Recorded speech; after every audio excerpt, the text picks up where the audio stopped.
All attendees are in listen-only mode.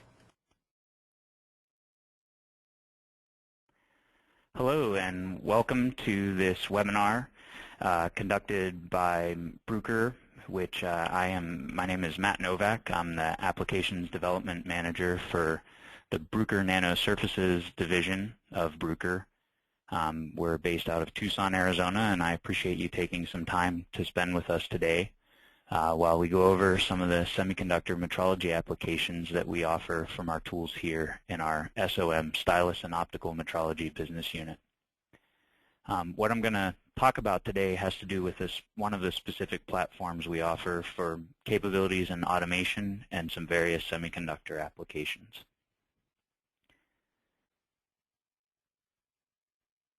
Now, before I go further into the presentation, I would like to just mention briefly, at the end of the discussion, after we go through, I think there may be about 30 slides or so, and I'll try to address different aspects of the technologies. At the end of the discussion, there is a 5-question exit survey that we would like for you to participate in answering. That would actually help us very much to direct and give better input to our creation of these webinars so that we can improve the quality and the content for people in our customer base and people in the audience. So thank you for your attention, and again, welcome.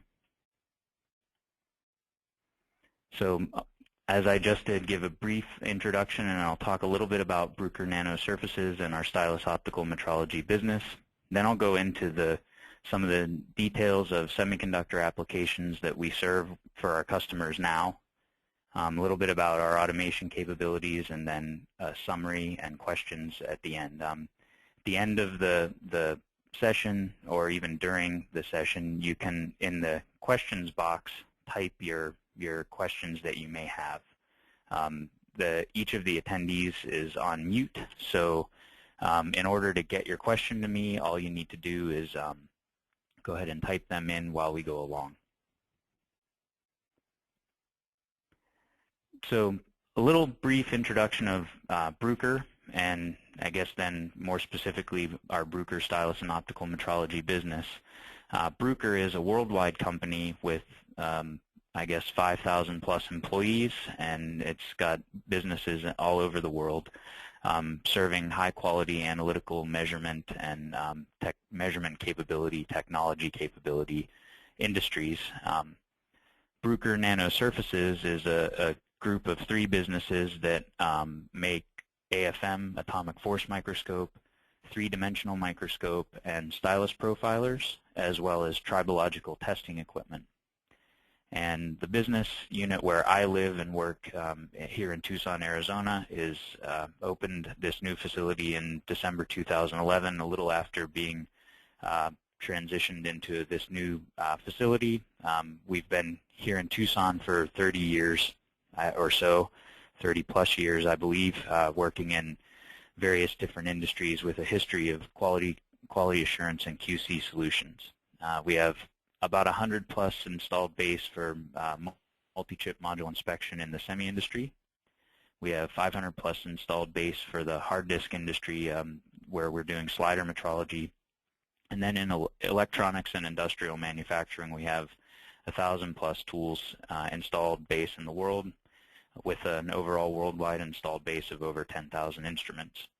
So we're really working to concentrate on manufacturing excellence here with Lean Six Sigma processes.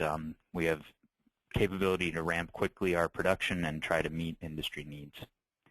So that's a brief overview of the Stylus and Optical Metrology business. This presentation today, I'm going to go into hopefully something that won't be not unfamiliar to you, but if it is unfamiliar, I'll keep just a basic high-level description of the core technology specifically for our 3D microscopes. We offer 3D microscopes that are based on white light interferometric technology inside, which is a very accurate, fast, and gauge-capable metrology technique used in a wide range of applications. And it has some nice benefits. It's non-contact, so you don't have a stylus that touches a a surface. So if you're looking at wafers or if you have sensitive films on your electronic parts, the stylus may not be the best choice, or it can be a analog kind of counterpart to those types of measurements where you're verifying at a faster speed measurements that you start with and then do stylus for spot checking. We offer the ability to analyze for thousands of different parameters, including different surface roughness information or height and dimensional information. But it really provides the key thing that is provided by the 3D microscope is this stable operator data. I mean, it's operator-independent data.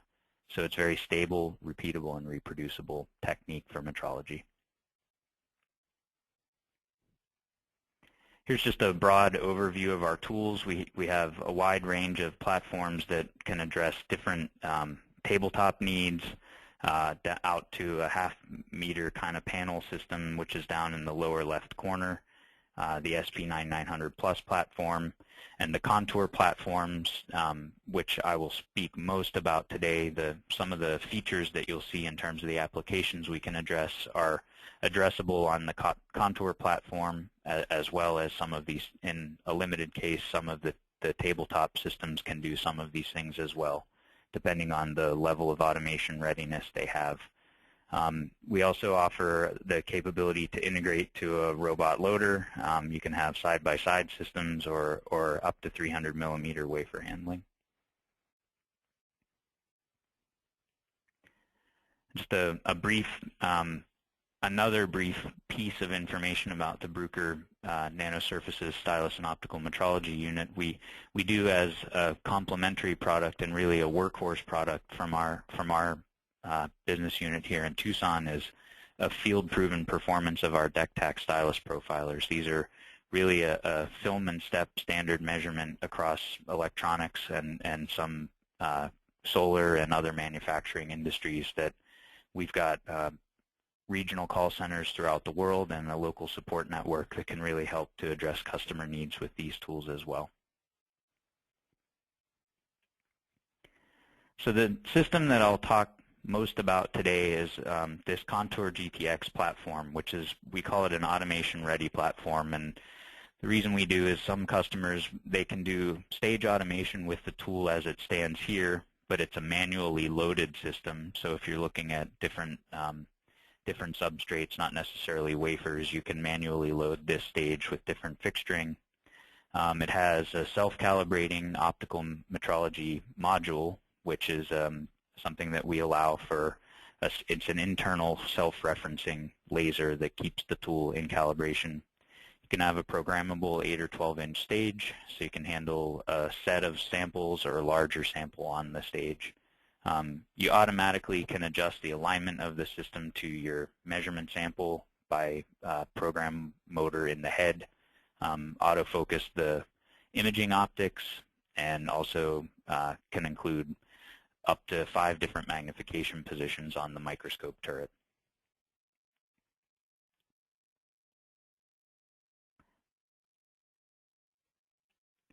So before we go into a little more detail about the different applications that we address for semiconductor needs, I just wanted to spend a little bit of time explaining the internal workings of the 3D optical microscope based on white light interferometry. This is really a very accurate and fast gauge R&R capable technology. You're basically using the scanning of the optics. It's a special interference microscope objective. It's a specialized objective for the microscope that allows you to take an image of the surface. You can see on the left-hand side there's the small, sort of hemispherical sample there. And you can focus on top of that, and then as you scan the objective down through focus on the surface, you can use that information in the grayscale fringe images on the right to build up an extremely accurate height detail of the surface. So for example, here's a micro lens, and you can see a nice representation of it on the right-hand side in 3 dimensions. I like to think of this as a way of looking not only at the lateral dimensions of a sample, but also a very accurate 3rd dimension that you achieve through this interferometric scanning of the optics of the microscope. Just for reference, typically this kind of a measurement would have down to around half nanometer kind of resolution in certain measurement modes, or up to 3 nanometers vertical resolution if you're scanning over longer, 50 to 100 micron kind of ranges. And you can measure up to 10 millimeters in Z if necessary. So there's a very wide range of samples that can be addressed by this technique, starting at down at around the few nanometer scale and all the way up to the 10 millimeter scale in the vertical direction over large fields of view.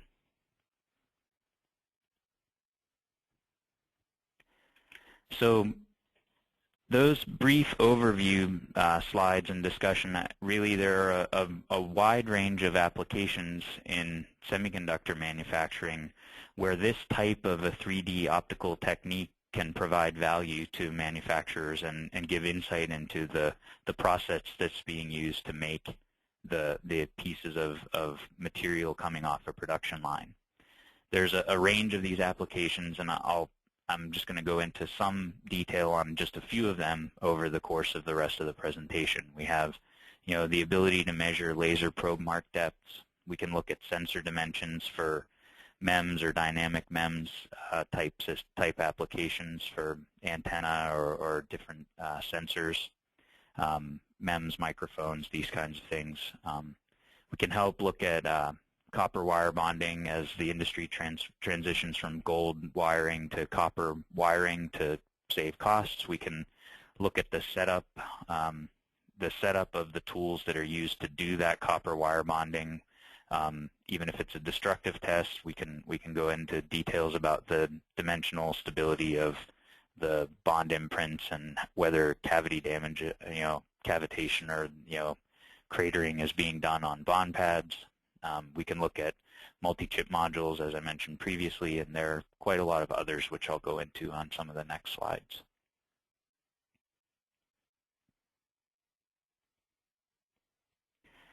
So I guess before I go further, the one key thing to remember here is the purpose of metrology from our perspective as a supplier of instrumentation to a wide variety of industry customers is we're always striving to provide a very accurate and very operator independent measurement result. So a lot of our focus for the kinds of things that I'm going to talk about over the next few slides have to do with making the system very easy to use and a capable system such that an operator can very simply and easily and in a straightforward way set up accurate metrology for looking at dimensional or different other roughness related parameters, for example, on the samples. Just kind of keep that overview in mind. So for probe marking, I mean, a lot of times we want to automatically detect depths or the value of a probe mark depth. In this case, you can use an automatic region finding with the software. It's very easy to find the deepest point. You can also use peak detection, which can help you to see this kind of a highest peak and report the RP percent and see those peaks in 2 different regions here and automatically filter the lower level out of the data. This can be done in a straightforward way at many different examination points on a sample.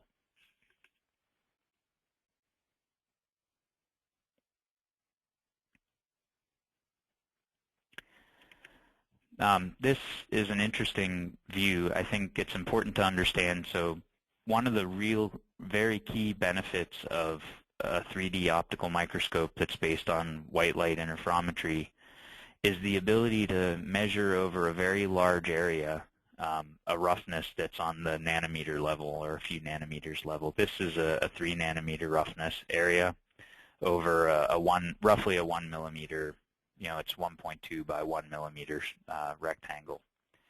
So the nice thing about this is, as opposed to doing some sort of a scanning, or if you needed to do it, this is a little bit lower magnification, but you could do this at a very high magnification and also see roughness at different spatial scales. But the ability to see wafer roughness or looking at epitaxial roughness where you have features that are on the order of 30 or 50 microns, laterally, you can still actually get a nice roughness area over a very large field of view. And that's one of the key benefits of this type of a 3D microscope that uses white light interferometry as the basis technology.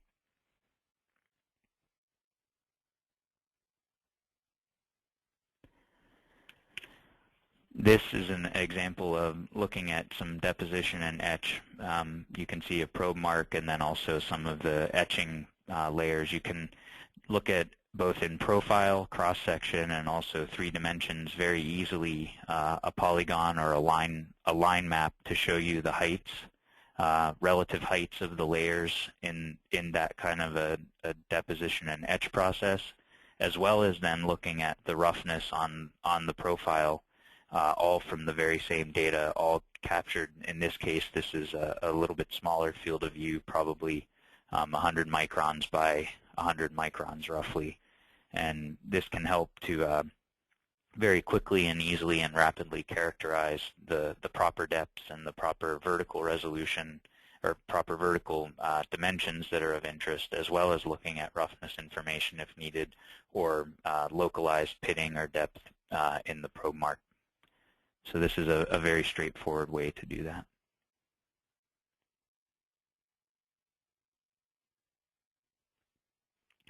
This just shows an example of lead frame roughness. This is something that we can very easily and quickly characterize with this type of a system. One of the key benefits here is we can use 3D aerial parameters such as developed surface area, or looking at the core surface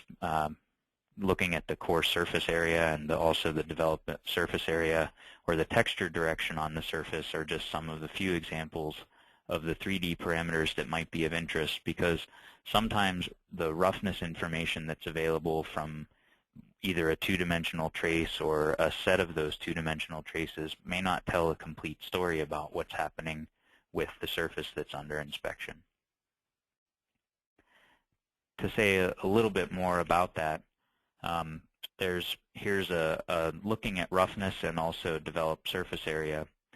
If you're looking at the roughness alone in these plots, you're looking at from the leads to the die pad, you have a difference in roughness on the letter A pad that shows a very different characteristic if you look at the developed surface area ratio. Even though the roughness is the same both for letter A and letter B pads, there is a difference for this SDR parameter that might show enough to an operator or a line engineer to see that something is wrong in a process. And this is a key feature of the type of data that is available from the 3D microscope, is that the breadth of analyses that are available to be done automatically on this type of a system can help to provide this insight and information for an operator to make decisions about what's happening with the process.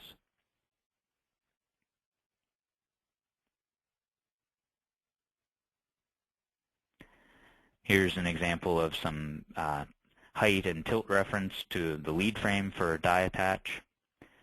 This is something that our multiple region feature allows to happen very easily. You can look at the different regions and have a reference region that allows you to compare relative tilts and also the relative Z offset.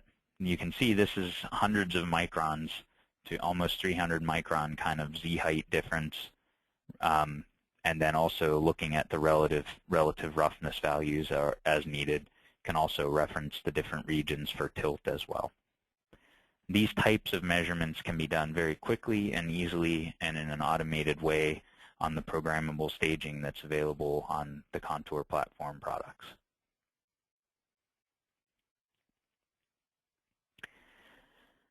Here's an example of just auto detection of different features for not only lateral dimensions. You can look at the full X and Y diameter of these different features, but also in the same measurement field of view, you can be provided information about peak heights, volume of the features, or depths of the features in the field of view. So the laser mark number 4, you can look at the deepest, have you done too much ablation? Has the deepest point gone too far into the substrate? These are things that can be automatically detected and measured in a stage automation fashion for this type of a system. So you get not only the lateral dimensions, but also the automatic inclusion of the data in the third dimension, the Z dimension, for these types of features of interest. And this can be very valuable when there's some sort of a deposition process or the laser marking process you see here, or for bump heights, to check the volumes of material that have been placed, or to look at the volume and depth of material that's been removed in an automatic and operator-independent way.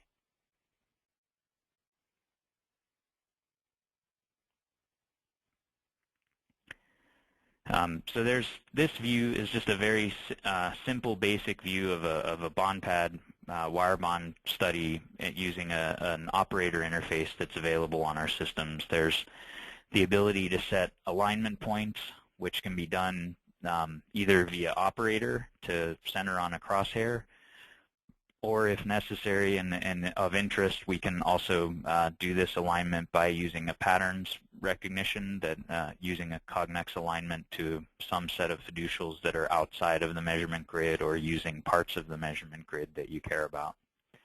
And this is just a simple overview of the operator interface that allows for password control, recipe lockout, and then identification of the material to be measured by either lot number or panel number, operator, for example, wafer description. These types of inputs can be used either via keyboard or from a USB scanner to allow identification of the material to be measured.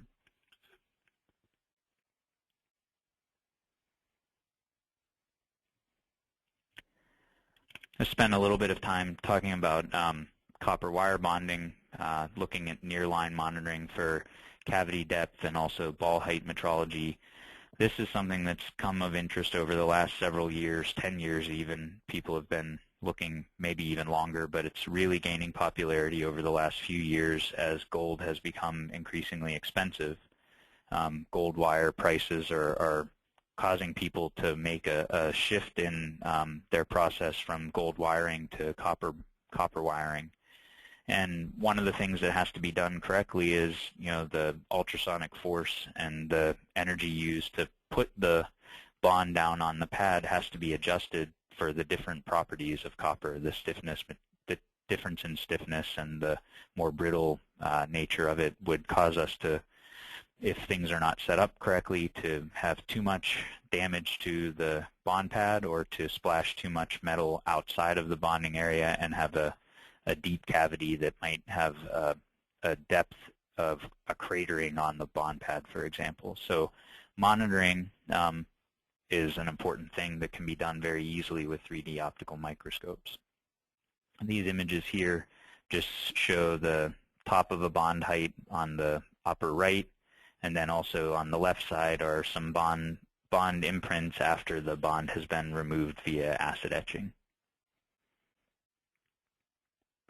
So the typical way this is done today is looking at this with an SEM inspection, where there's acid etching. The sample prep is roughly the same in terms of removing the bond ball from the wire bond pad, but then the SEM setup and sample prep takes a little bit longer time, and then also the imaging time is much longer.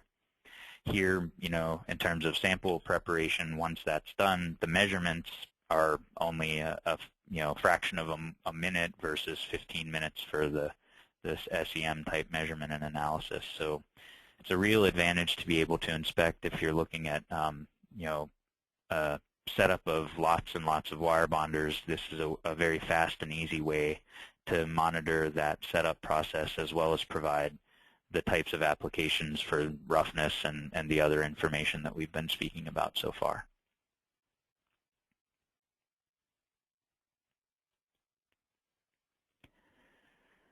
As part of that type of analysis, you can look at metal splash. This is something that can be automatically identified and background thresholded in order to check the peak height or the volume of the material. You can also report the dimensions of this metal splash.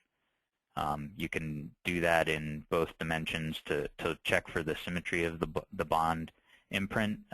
this can give insight into the setup of the bonder as the bonding process with copper wire has been transitioned to.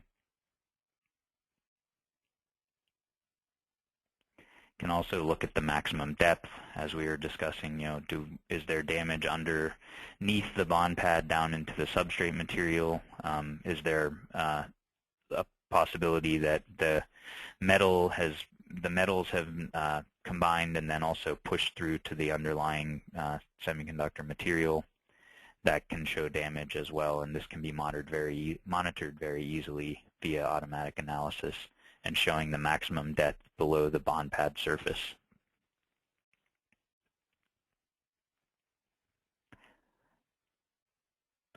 So there are some, as we've talked about, some very specific things about the speed of the measurements that are done by this kind of a 3D microscope, and then also the accuracy, being able to help people do repeatable and accurate measurements, and doing this is very important for good metrology.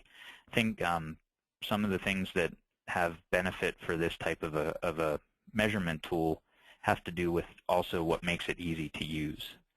And so I'm going to talk a little bit about that now. I mean, there's a wide range of dimensional and surface vertical measurements that we can make with this type of an inspection system. And we also provide, to make it easy for the operator to use, a lot of functionality in terms of either onboard automation and then also automatic loading of the system as well. This page actually shows a little bit about the fast and simple setup for a wafer grid. This is a wafer map that you can easily turn on and off die locations on the wafer. You can do scatter and grid functionality very simply from within the software. You can set up different traversal pattern for the wafer, and you can number the grids and export the locations on the stage if you wanted to make a first set of measurements and then go back based on database parameters that have been flagged at each of those die locations. You can then make a stage file to go back and re-inspect at higher magnification, for example.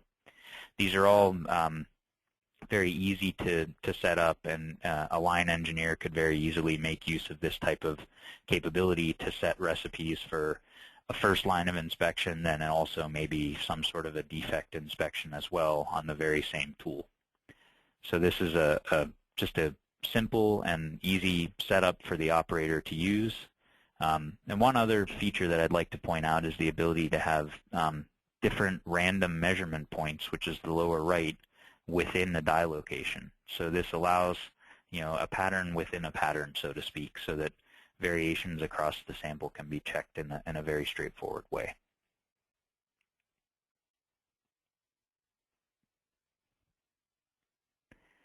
A little bit further there, just to give a little bit bigger view, there's a very simple setup which you can set for rows and columns. Different size wafers are supported by the configuration of the wafer. You can set the cell or die width and height. They can be rectangular, they can be uniform squares, and then the measurement locations within each of those can be set as you see below here in the measurement location. So for example, now you have a 10 millimeter die grid. Here's a -5 to +5 local coordinate for each of those, where you have several, this shows I think 9 measurement locations within each die. And this is a very, it's a powerful tool in terms of being able to check a lot of different things.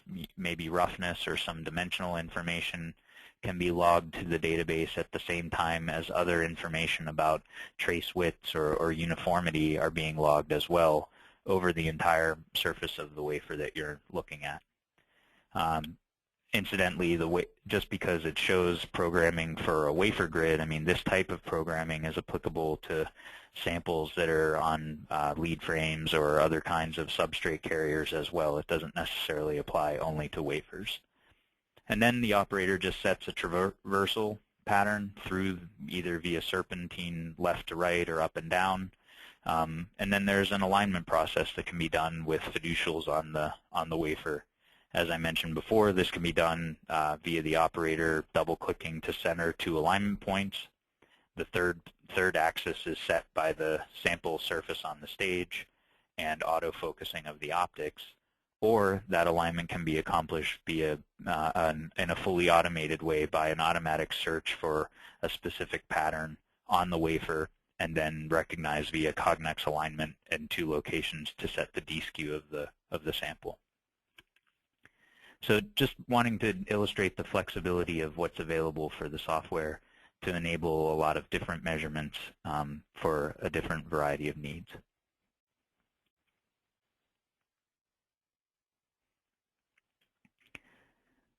Could say a little bit about cassette loading. We do offer the automation-ready contour system where if your need is for a GEM-SEC standard communication platform, we can integrate with a partner system that will be the front end of that interface and can interface to your factory through that standard communication interface and direct the platform, the contour platform, to make the measurements that are required based on all the different setup processes and the different measurements that are needed for inspection. And that data can very easily be flowed back to the controlling robot loader that then is communicating with MES or SPC system in order to provide the results that are needed. We currently have support for 200 and up to 300 millimeter systems through our industry partner.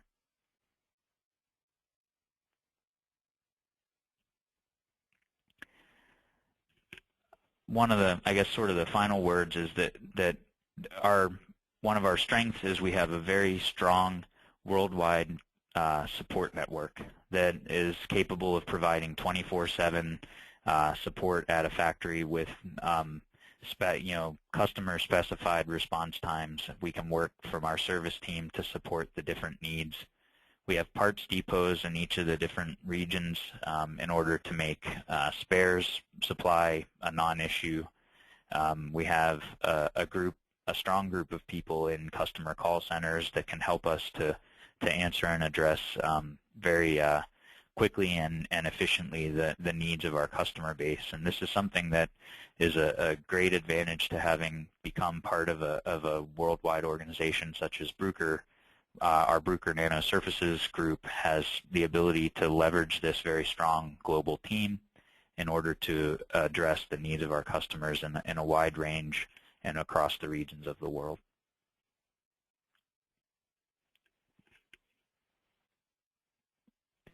Just give a little bit of an overview of where things are in terms of a semiconductor solutions roadmap. We're really interested to become further involved in semiconductor metrology as Bruker, and we have some already a broad set of applications that we provide functionality, let's say in a limited QA/QC sense, and also in failure analysis and looking at providing automated solutions to several customers even just in this past year.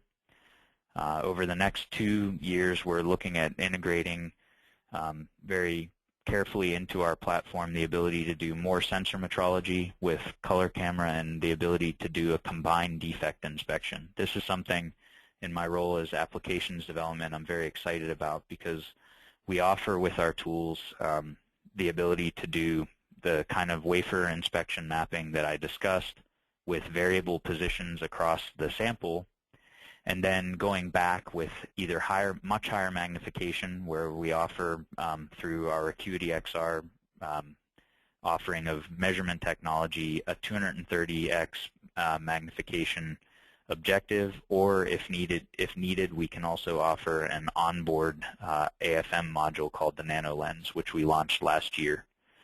So that's a very exciting development that I think can be a very useful tool for over the next couple of years. We can integrate that into the platform.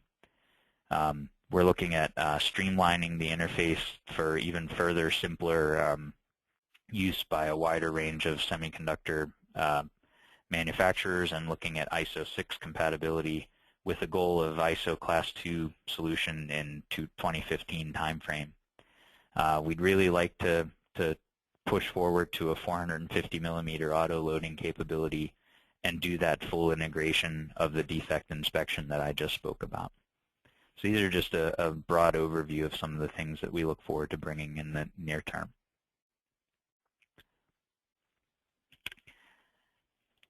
So I want to thank you for your time and listening. It was a pleasure to have you come and join. I definitely had a chance to think through how we can partner further with people in the semi industry. We've got, as I mentioned, several installed tools, hundreds in the multi-chip module space, and we're looking to expand our solutions for a broader range of customers. And to that end, I provided a little bit of an overview of the product solutions we have today. We have, as I mentioned, that range of customers in electronics and semiconductor spaces already, but we're hoping to partner further and looking to provide solutions for process control needs or process monitoring needs, such as those that I mentioned earlier. I talked a fair amount about 3D optical microscopes and the internal technology and how it specifically relates to the ContourGT-X platform, with the ability to provide onboard automation and measurement capabilities, as well as wafer cassette loading solutions for several 3D metrology needs. As I mentioned, we have that automation solution already available, but we're looking forward to growing and into future needs for the semi industry.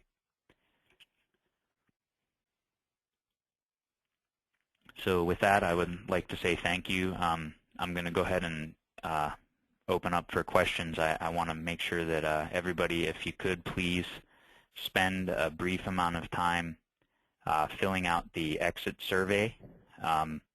I would really appreciate that.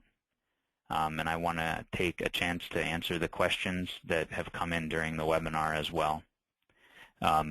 The first one that I see is, what is the maximum size of a substrate that we can measure? So we have, on the Contour platform, we offer a 12-inch auto-loading stage. You could put on there up to 300 millimeter wafer capability if it's a wafer substrate. But we do have platform products that offer the ability to load up to a 600 millimeter square panel, for example. And if you have further questions about the products, by all means, you can write to the product info list here, or you can please just feel free to email me directly. That's fine by me, and I would really appreciate the chance to answer your question directly. I think there's a resolution question is the next question. What are the smallest features you're able to resolve? We can handle, with our 115x objective, we can get down to about 130 nanometer lateral resolution. This is something that we are very proud of. This is something that most 3D optical microscope makers will not claim. We've demonstrated the measurement capability on different supercon standards and also other line standards to getting down to that 130 nanometer resolution. But additionally, as I mentioned, we have the ability over the next, I think, 1 to 2 years, we're looking at integrating our already released product, the NanoLens, into a more automated solution that can do down to 10 nanometer kind of, it's an AFM, atomic force microscope, or a scanning probe microscope that can provide a very high magnification for defect review, for example. There's another question, do you support non-contact film measurements? So for our tool in its current state, we have the ability to do thicker films like photoresists. We can make measurements and quantify the variations in photoresist as a function of position on the substrate. There's the ability to do some limited support for films down to about 1 micron, and we are able to make those measurements very accurately and quickly in a gauge-capable way. We provide information about the top surface of the films, as well as the thickness and the substrate roughness can be obtained from the measurements.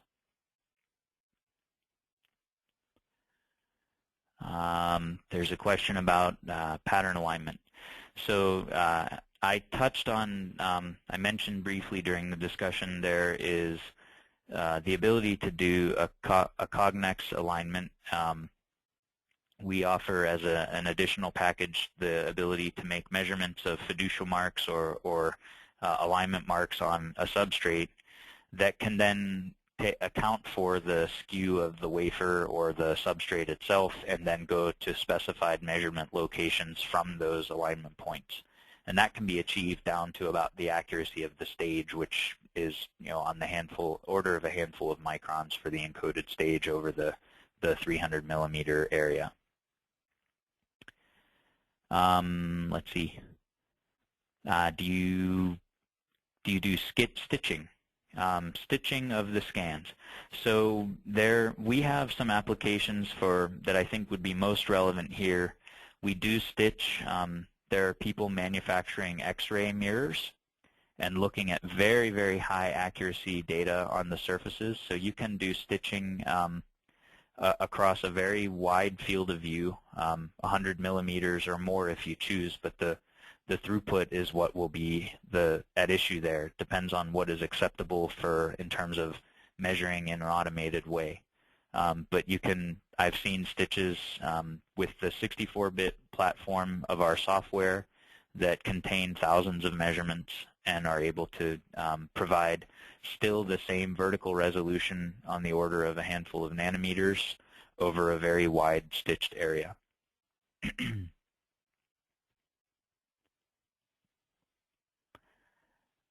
So another question, do you offer spectrometric or other ellipsometric measurements? So it's interesting. Currently we don't offer any ellipsometric type measurements or the very thin film type measurements for resolving the finest type features that might be traditional semiconductor measurements. But we are looking at integrated Raman spectrometry for different materials characterization. And I do think of interest would be the addition of the NanoLens product offering that we released at the very end of 2012, which can integrate to the Contour platform in order to provide scanning probe microscope phase imaging, which can help differentiate between contaminants versus actual damage on a surface, for example.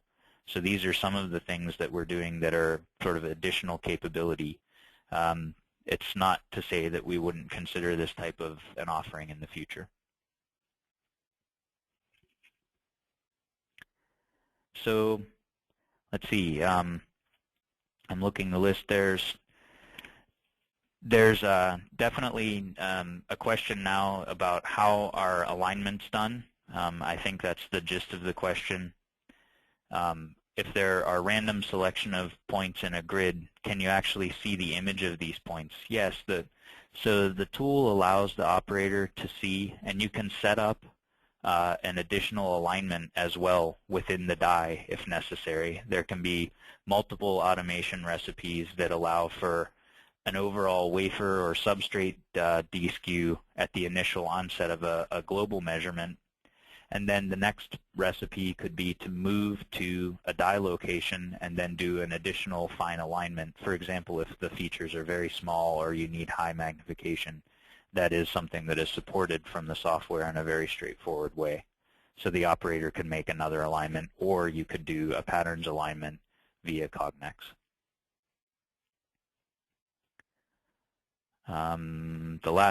This last question in the list has to do with the product info email. It's that info.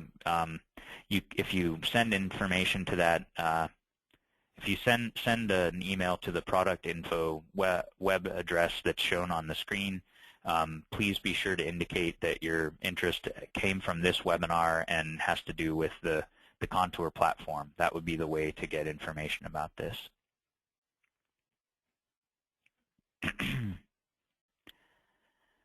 So let's see.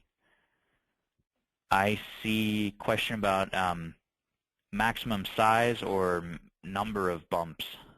So number of bumps.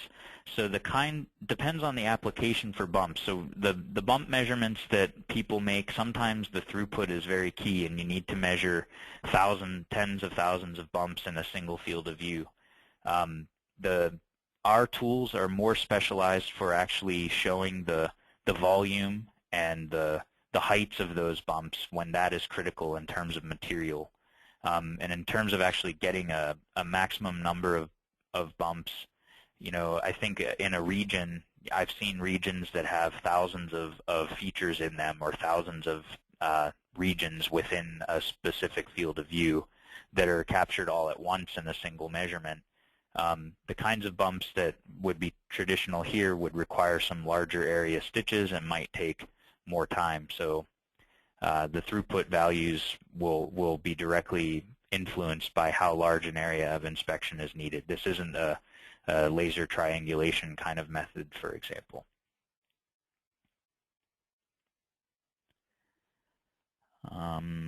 Let's see, I don't see any other questions at this time.